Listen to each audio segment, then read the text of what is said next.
Growth requires discomfort. Everything is hard at first, but if you stay stuck at the beginning, the difficulty never ends. The secret is to advance, grow, and move beyond where you are now. This applies to every area of life, even the simplest things.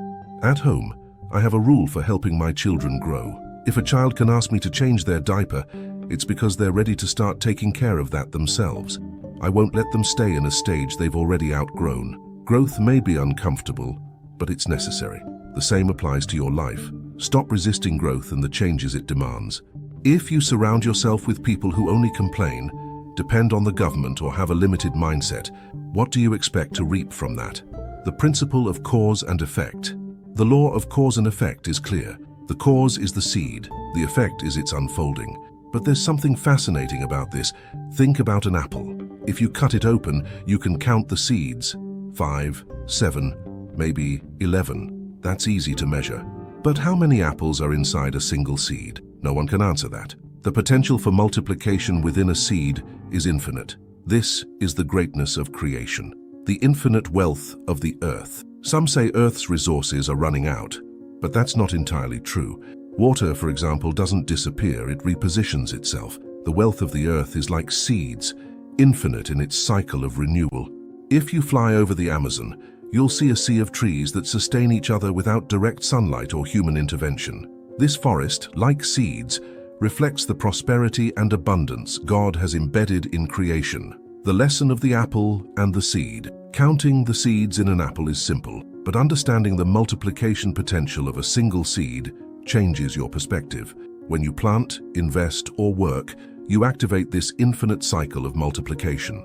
So remember, don't resist growth, don't underestimate the cause, and never stop planting. What you sow today can produce unimaginable fruit tomorrow. The law of optimization, nature's efficiency.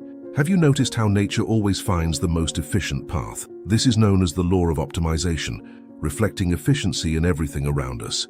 A simple example. In an electrical circuit, a short occurs at the closest point, completing the circuit in the most economical way. If there's a fuse, it will burn first, protecting the rest of the system. Everything is designed to operate with maximum efficiency. Apply nature's wisdom to your life. The same principle applies to your life. Stop fighting growth or clinging to inefficiencies. Optimize your mindset, your actions, and your beliefs to align with the laws of creation. Laws designed for growth, abundance, and prosperity. God didn't create you to survive in scarcity, but to thrive in fullness. Start planting seeds of potential today and watch how they multiply into a harvest of abundance tomorrow. The wisdom of nature and the law of optimization. Observe water flowing down a mountain. It finds the best path, wasting no energy.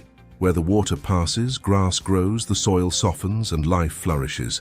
Even a donkey instinctively follows the most efficient route down a mountain, creating trails that, in the past, became roads without the need for machines or technology. Nature is a master of optimization. Take a fish swimming upstream in a channel. It senses the pressure of the current, identifies the spot requiring the least effort, and chooses the most efficient path to ascend. There are no signs pointing the way, only the natural wisdom of efficiency. What does this teach us?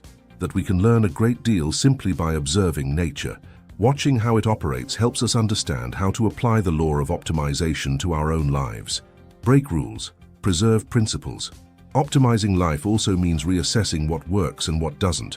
Principles are like foundations. They should be preserved because they come from something greater than ourselves. But rules, they should be questioned, tested, and when necessary, broken. If you're still living by the same beliefs and rules you had at age 10, even as a 50-year-old, it's time to optimize your mindset. Growth demands change. Carry the principles your parents taught you, but don't be afraid to revisit the rules they created.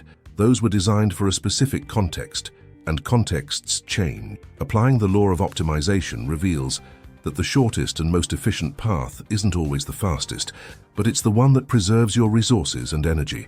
Like the donkey finding the easiest trail, or the fish choosing the right channel, you can adjust your course to be more efficient. Spend time observing nature and how it operates. Everything in it reflects efficiency, from water currents to the trails animals create.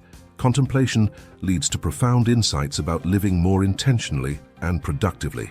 Face your problems, don't ignore them. One day, a lion named Simba fled after a tragedy. He lost his father, his purpose, and sought a place to live in peace. Along the way, he met two friends, Timon and Pumbaa, who introduced him to their philosophy, Hakuna Matata. Translated, forget your problems. But here's the issue, a lion isn't made to forget. He's made to confront. The lion is the king of the jungle, a symbol of strength and leadership, and no catchy song could change the fact that Simba had a purpose to fulfill. How often have you been influenced by the Timons and Pumbaas of your life? People who tell you to relax, avoid your problems, and embrace the philosophy of Hakuna Matata? These individuals don't want you to prosper because your rise would expose their mediocrity. Problems, creators versus solvers. You'll be remembered for the problems you create and the problems you solve. But here's the secret. Those who create disruptive problems, like groundbreaking technologies, are highly valued. Those who merely solve problems created by others will always be underpaid, no matter how competent they are. For example, the creator of an innovative technology might earn billions, while the technician fixing system issues earns a fixed salary. Beware of Hakuna Matata, friends. Do you have friends like Timon and Pumbaa? The ones who, after you leave a motivational talk feeling inspired, immediately start singing the chorus, "Forget your problems." These people call you crazy if you decide to wake up early, study, or work on something new. Why? Because your prosperity exposes their mediocrity. If you succeed, they'll have to face the fact that they could have done the same but chose not to. Those who tell you to forget your problems are, in reality, trying to keep you average, at their level. If you avoid challenges, you'll never move forward. If you run from your problems, you'll never achieve your purpose. A lion is born to rule, not to forget. Like Simba, you need to confront your journey, not to escape, but to grow through it. Not everyone can go with you. You'll encounter people who say, "You're going too far." What they really mean is that they don't have the strength to keep up with you. They've already given up on their journey. Don't limit yourself to stay beside those unwilling to grow with you. Some people will try to hold you back, singing Hakuna Matata and urging you to live a purposeless life. But you're not like them. You're a lion, made to lead and to conquer. Discovering your identity. Remember the scene in The Lion King when Simba is lost and purposeless until Rafiki, the wise baboon, finds him. Rafiki doesn't just remind Simba of who he is, but also reveals something powerful, his resemblance to his father, Mufasa. When Simba looks into the water, he finally sees the image and likeness of his father reflected. You too carry the image and likeness of your creator. When you stop singing Hakuna Matata and look within, you discover your true identity. That's the moment you mature and realize you were made for something greater. Prosperity requires persistence. Prosperity is like a bitter remedy, like Boldo tea. You pinch your nose, swallow it, and only later realize it's exactly what you needed. Many people can truly prosper, but not everyone is willing to pay the price. The importance of association. Your associations determine whether you'll walk with wild boars or with the kings of the land. Those around you can either sing Hakuna Matata and make you forget your problems or inspire you to grow. What do you choose?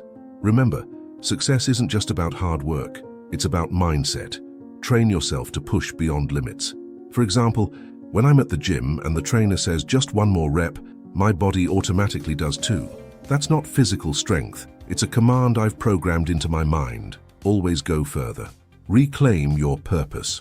Let go of distractions and associations that don't serve you.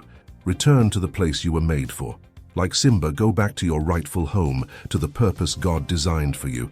You're a lion, made to lead, not to hide. Face your problems, resolve them, and use them as stepping stones to fulfill your purpose. Because those who face their challenges are the ones who change the world. Dig deeper. The path to the gold in your life. If you want to dig deep enough to find the gold in your life, you must learn to push beyond the limits you think you have. Those who quit at the first obstacle will never reach what is reserved for those who persist. Prosperity isn't about shortcuts or luck. It's about commitment, the right associations, and a mindset that refuses to stop. The gold is there, waiting, but it won't come easy. If you stop before you get there, you'll never see it. Keep digging, keep pushing beyond. Because life always rewards those who have the courage to persist. The internal battle, survival versus prosperity. Be careful with your brain. It only wants to survive. Your heart, however, longs to prosper. This is the internal battle we all face. In the end, you must choose which voice to follow. When you decide to read a book, you tell your brain, "I will pay myself with knowledge." But if you fail, you must hold yourself accountable. Your brain learns through discipline. When you understand the importance of association, you'll start to see how much the people around you impact your growth. The seed and the fruit. Recently, I met one of the most influential figures in the Bitcoin world. During our conversation, I asked two direct questions. 1, are you a criminal? 2, why are you here? The atmosphere became tense, but I needed to understand something simple. I don't care about the story someone tells me. What matters is the seed and the fruit they carry. The same applies to the people around you. Don't judge them by their stories. Judge them by the impact they create and the fruits they bear. What truly pleases God? Many believe that exemplary behavior is what pleases God.